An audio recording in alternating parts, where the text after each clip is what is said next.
There is this bit from Steven Crowder where he has put together a clip of his discussion with Jordan Peterson, a famous psychologist. Jordan Peterson is a liberal. Over the years, he has stood up against what he believes to be radicalization of liberal ideology and its appropriation by far left, which he believes is causing harm to people and causing a rift in the society. This is the reason why Jordan Peterson has found favor with the conservatives, and he has insisted, because he is a liberal and because he is a psychologist and because of certain other beliefs, that both conservatives and liberals are important for society, just like both men and women are important for society. Peterson suggests a middle approach where he tries to create a balance in the society, and his ideology seems a little bit like that of the principle of yin and yang, where we must balance different things in order to achieve harmony. Peterson's position is Peterson's position is this probably because while he has found that certain ideas in the liberalism have been causing all of these issues in the society, he still believes that those are important. But he also believes that in order to implement those ideas, we need a society, and it is the conservatives who maintain order in the society. If we let liberals loose, then they will create so many changes in the society that there would be no society left in order to keep on creating those changes. While if we just give all the power to the conservatives, then the society would stagnate. So his balanced approach has become a sort of a moderate cry in these turbulent times. One of the other reasons why Peterson has gained prominence is because his ideology refers back to the nostalgic feeling of certain decades before, where liberals were not that much unhinged, and perhaps that would be a period where Peterson would think of, as a genuine period where conservatives and liberals could discuss things with each other. But that period alone casts doubt on Peterson's theory, because if that time period was present, why did we move to this time period? What was bad in that time period that we shifted to this era? We have made that decision to be here. Why? Now Peterson, perhaps, as is evident from his certain talks before, would say that this is because of certain ideological people within liberalism or leftism who shifted the narrative and pendulum to this extreme end. But why didn't centrists and moderates stop them? After all, the people who are on the far left or fringe are by definition a fraction of total number of people in a certain ideology or belief system. The problem with Peterson's belief is the problem with the beliefs of all moderates and centrists. It is this idea of not being able to define fringe in a universal sense. If someone was in a communist Russia, a far-right person perhaps would be someone who just wants private property to be existent, while a far leftist would be someone who would want to kill people, all the people who possess land, while a moderate would be someone who would say that we should take land from the people who own a lot of land, but we should take it slowly, and we should perhaps give them incentive or pay them at least somewhat of a price, or just grab that land but leave the people intact. There is no universal sense of fringe that these people are able to define, and this creates a lot of problem. Secondly, this idea of yin and yang is somewhat also found in traditionalism, where traditionalists believe that there needs to be a balance between masculinity and femininity. That idea is not bad, because both are required to keep the society running. But this idea of yin and yang seems problematic, because what is that balanced point? And your Jordan Peterson here looks like a liberal counterpart of traditionalists. Let's analyze his theory and see whether we can reach somewhere while analyzing his views or not.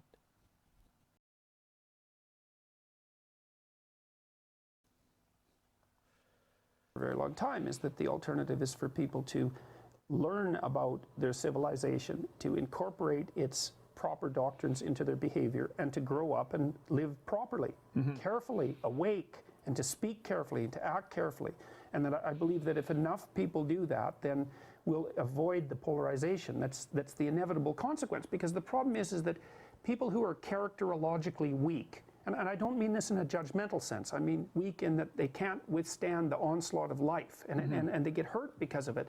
They turn to nihilism or they turn to ideology, and when they do those things polarize. Even if they turn to ideology, it's a toss-up whether it's the radical right or the radical left. It depends on their character. Yeah. And then that requires very little effort on people's part. You can learn the rules to those games very rapidly, and then people polarize, and then they have someone to hate, and they don't have to take any responsibility. And this is the first problem we see with this centrist streak, and you see that in a lot of places, which is basically the idea that people who are ideologically to one end are people who are hurt. But the question should be asked that because majority of the discourse is controlled by the centrists. Why in the society of the centrists so many people are hurt that they turn to ideology? And the answer is very easy. The problem is that centrist world has a lot of flaws, and a lot of people are hurt in the process. But when they take their issues to the people in the center, they do not get any justice, they do not get any empathy. The best that people could muster would be to say, sorry, I'm sad that you had such a hard life. Take an example. If you look at a lot of people who are now in the part of male dissident movements, for years they were disproportionately affected by laws on alimony and child support. And we saw those news clips, we used to see those news clips where a certain person would be put in jail because he couldn't pay alimony. And centrists could stand up and say, yeah, that's bad. Why are you putting him in jail? He cannot put food on his own table. You want him to pay for his ex-wife now, and let's say the child.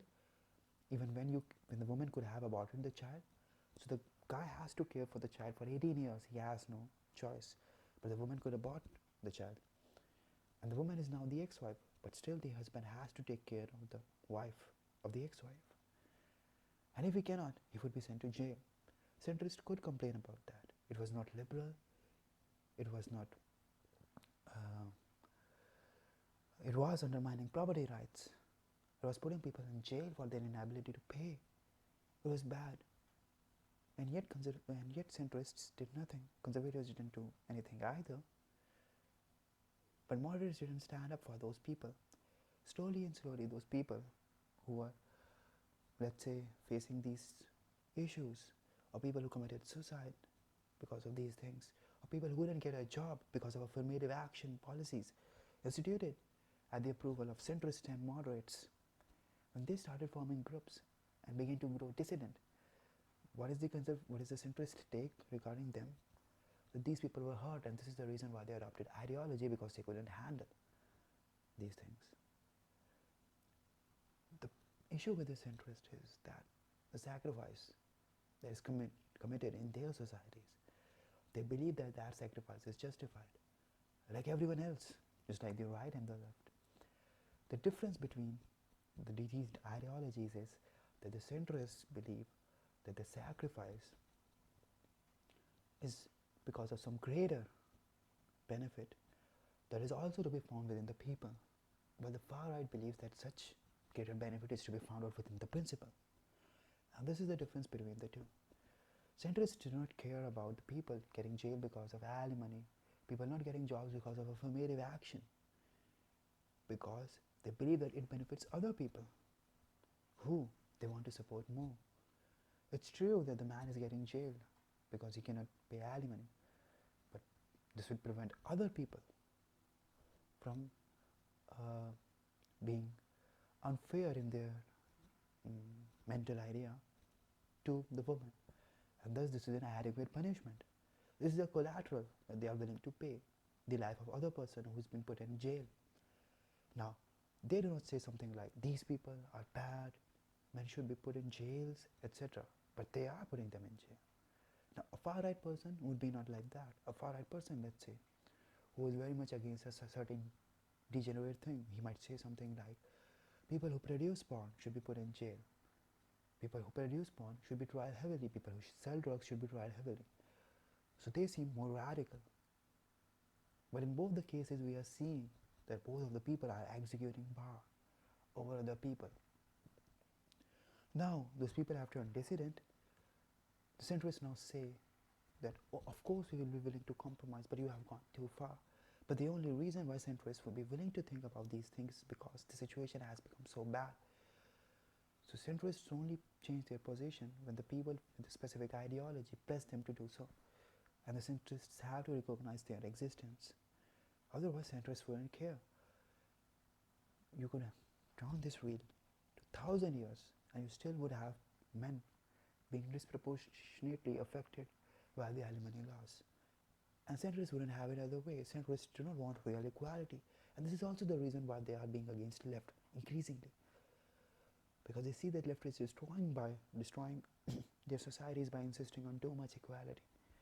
At the end of the day, a woman would choose partners that earn greater than them in most cases. And this is the reason why men would share a greater burden of alimony. And remember, the reason why alimony laws were constituted by the centrists and leftists was specifically because it would target men more. There is no independent justification for laws of alimony. The only justification was that it was a sort of wealth redistribution from men to women. And divorce was perhaps a great excuse to do so.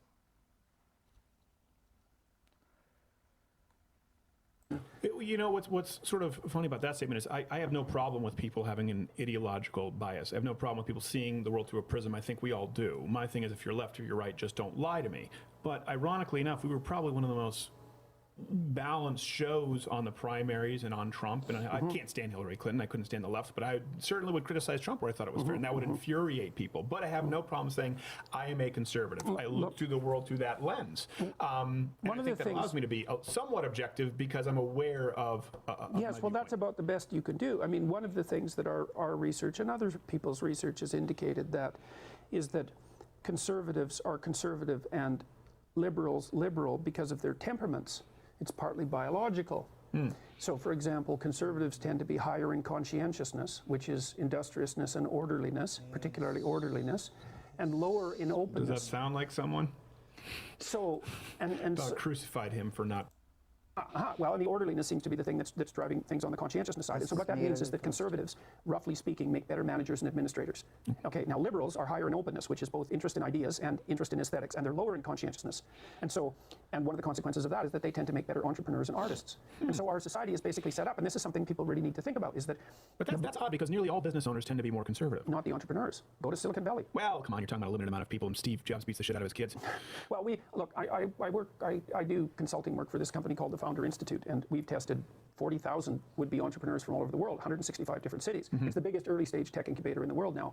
The guy who runs it, Deo Resi, has created 2,500 new businesses in 4 years doing this.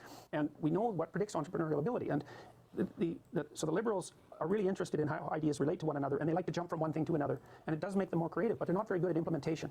Whereas the conservatives are very good at implementation and at detail. And so roughly speaking, the conservatives need the liberals to start companies and to generate new ideas, even though a lot of those ideas are going to be bad. Right. Okay, but the liberals need the conservatives to run the damn companies. Now, you can be temperamentally conservative and temperamentally liberal, and those are valid viewpoints because there's a place for those viewpoints in the world. They can function as tools. But what you have to do is exactly what you just said. If you're a conservative, you need to listen to the liberals because they have some things to tell you. And the liberals, and I think they're far worse at this at the moment, by the way, the liberals have to learn to listen to the conservatives because the conservatives hold things together and stabilize things. Right. Yeah, well, so the dialogue. Now, the reason free speech...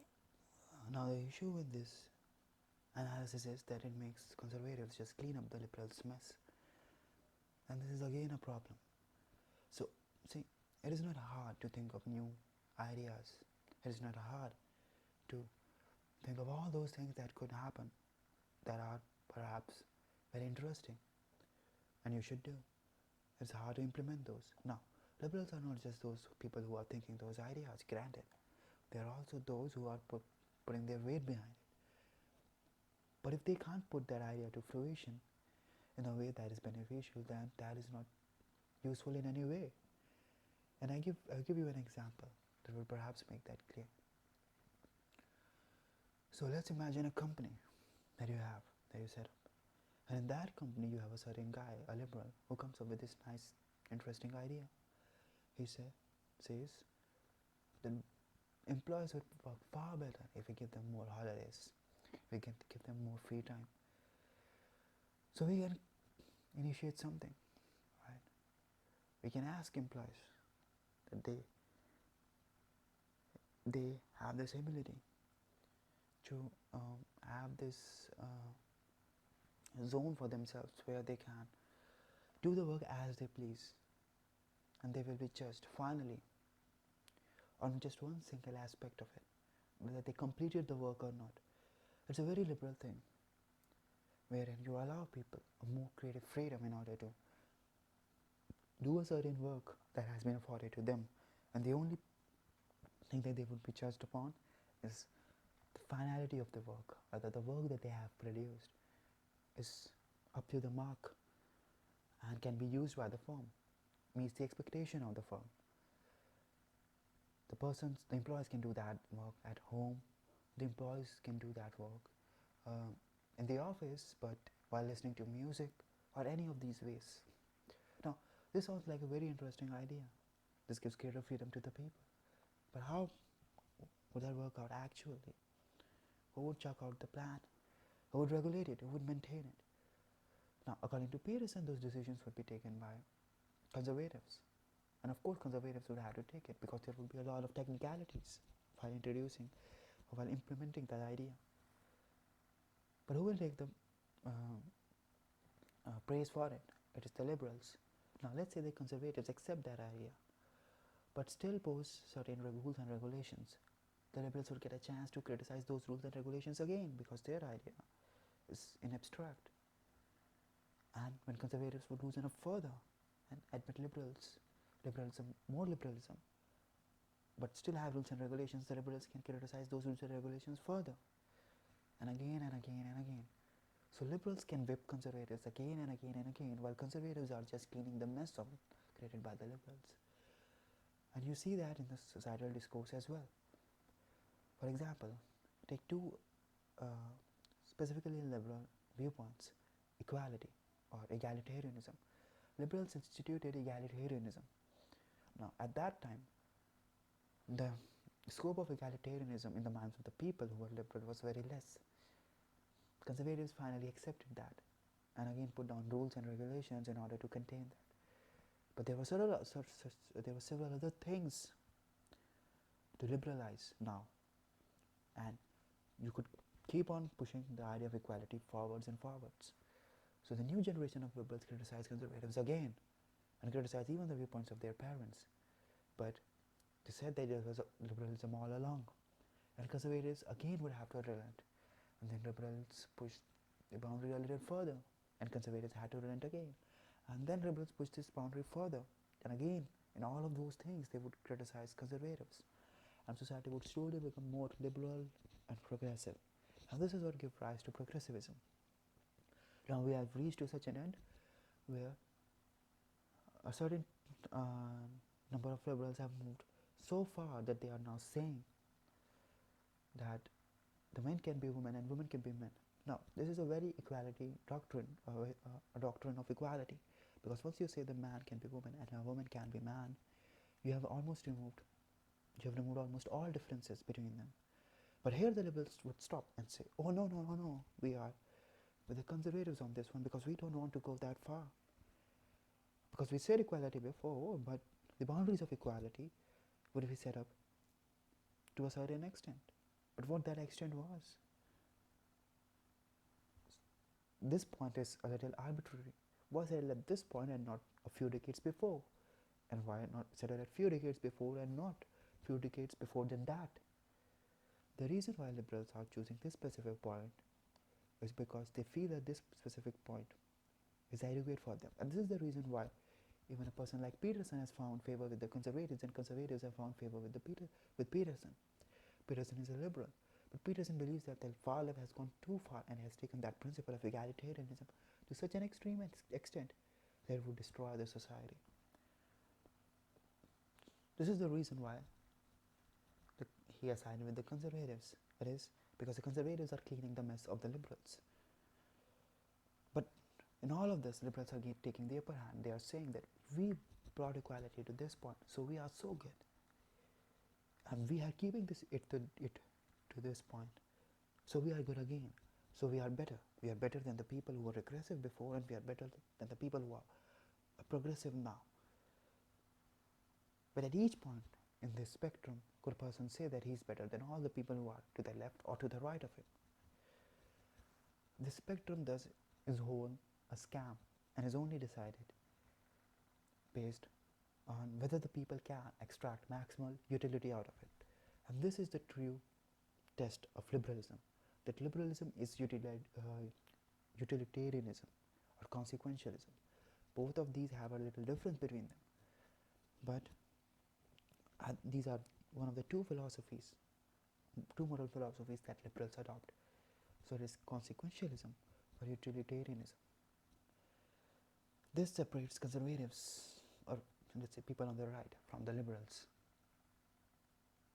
Speech is so important is because liberals and conservatives have to communicate in order to keep society going, and it's communication that's central to free speech. You have to be able to talk to each other, or you separate into armed camps, and you either one becomes the other's slave, one becomes a tyrant, right. or there's conflict. I think media is largely responsible. We talked about this, and then all of a sudden New York Times and everyone were talking about this. Let me present to you two worlds as the layman that I am.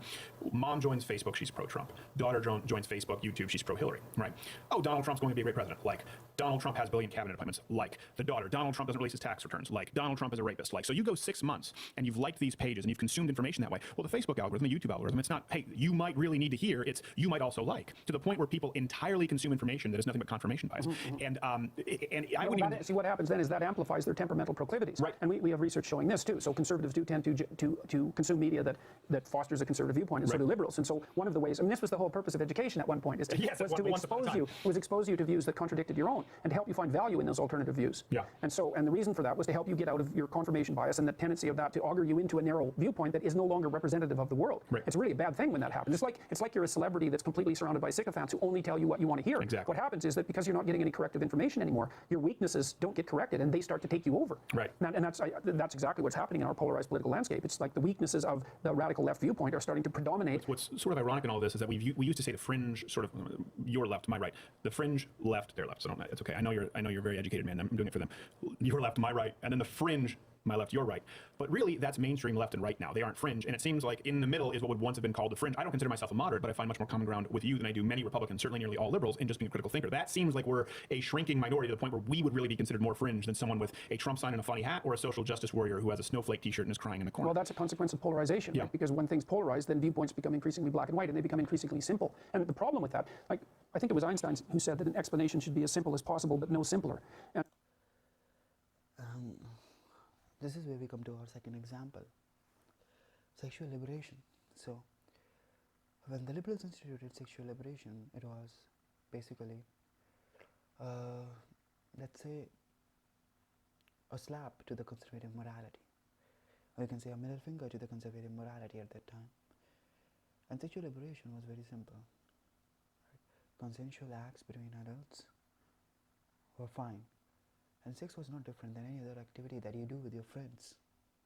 This was the principle that was cited during that period. Do what makes you happy. These are all the points that were used to bring about sexual revolution. When sexual revolution happened, right, at that period on, there were marginal benefits to abandoning conservative morality. But slowly and slowly people found that this led to a lot of problems, a lot of issues, because this meant that they could not have a faithful spouse till the end.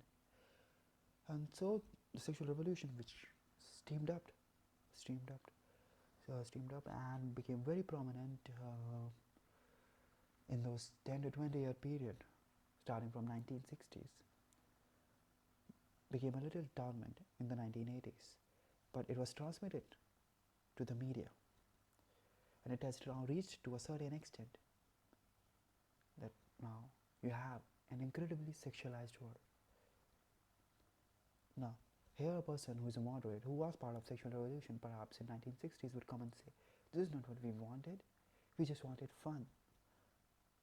And you have gone too far. But remember, the principle that was cited during this sexual revolution, it has not been realized till now. Specifically speaking, if the act of sex is just like the act between any other act between two friends. And if prostitution is just like any other work, then we still are a lot of far away. Unless and until we have a prostitute becoming the president, unless and until we have people having sex on streets or roaming around nude on streets, we won't realize that potential. Unless and until people really learn to respect a woman who is walking around naked or who is posting her pics on OnlyFans, we cannot basically realize that ideal of sexual revolution. So was sexual revolution moderate? Well, it seems like it was, but now it has been radicalized. Or was it the fact that it was not moderate, it was radical, but only the marginal benefits accruing of it, and that at that time the people wanted those marginal benefits were not radical, but could be construed as moderate. The whole issue here is that there is no principle involved. And what Jordan Peterson is saying, anytime you form a principle, you will shift to far left or far right. So he does not want to set up a principle. What he wants to maintain is a society of balance. So there is some sort of sexual liberation there, but not complete sexual liberation. We still have to manage certain things. We still have to regulate sex, but it's still sexual liberation. We still have to treat sex differently, but it is still sexual revolution. What does that mean? No one knows. Where is that balance point? No one has an idea. But remember, liberals are not required to have that. It is conservatives who have to clean up the mess and bring about order. Liberals just have to pass on idea and then complain that conservatives have either stifled their idea or progressives have taken it too far.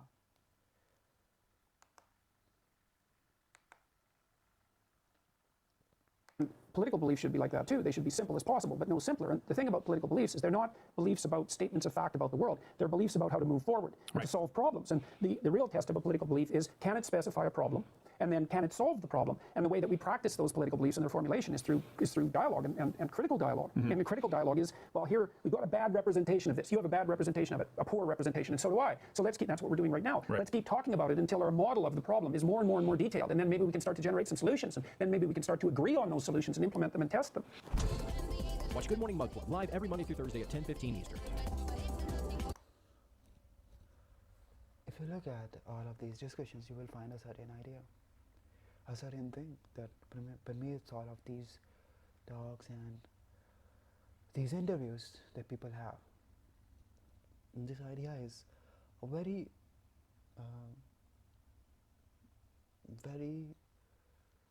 you can say, desperate attempt to somehow bring all of these two things together and make sense of them.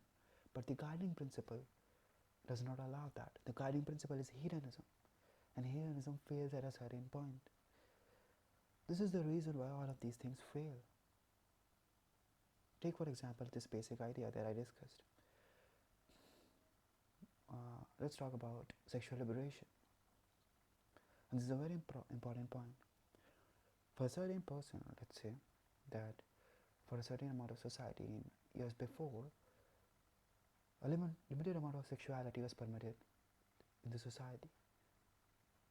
Then liberals argued that more amount of sexuality has to be permitted in the society, and we had more of that in the society, but we still did not have all of it.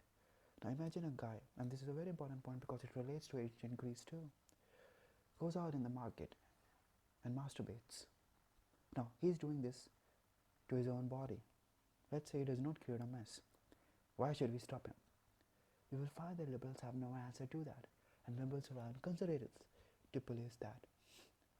Liberals' principle would not be able to stop that person intellectually from masturbating on the streets. This really much connects to an ancient thinker, a philosopher, Dionysus. But let's not go there. Let's bring it back. Let's tune it down a little bit and bring it back to slut walk and pride parade. Can we really stop people from dressing up in, let's say, BDSM clothing and walking on streets? And let's say we say, according to the liberal principle, that we should not judge people by their clothing. Then why we haven't implemented that in offices?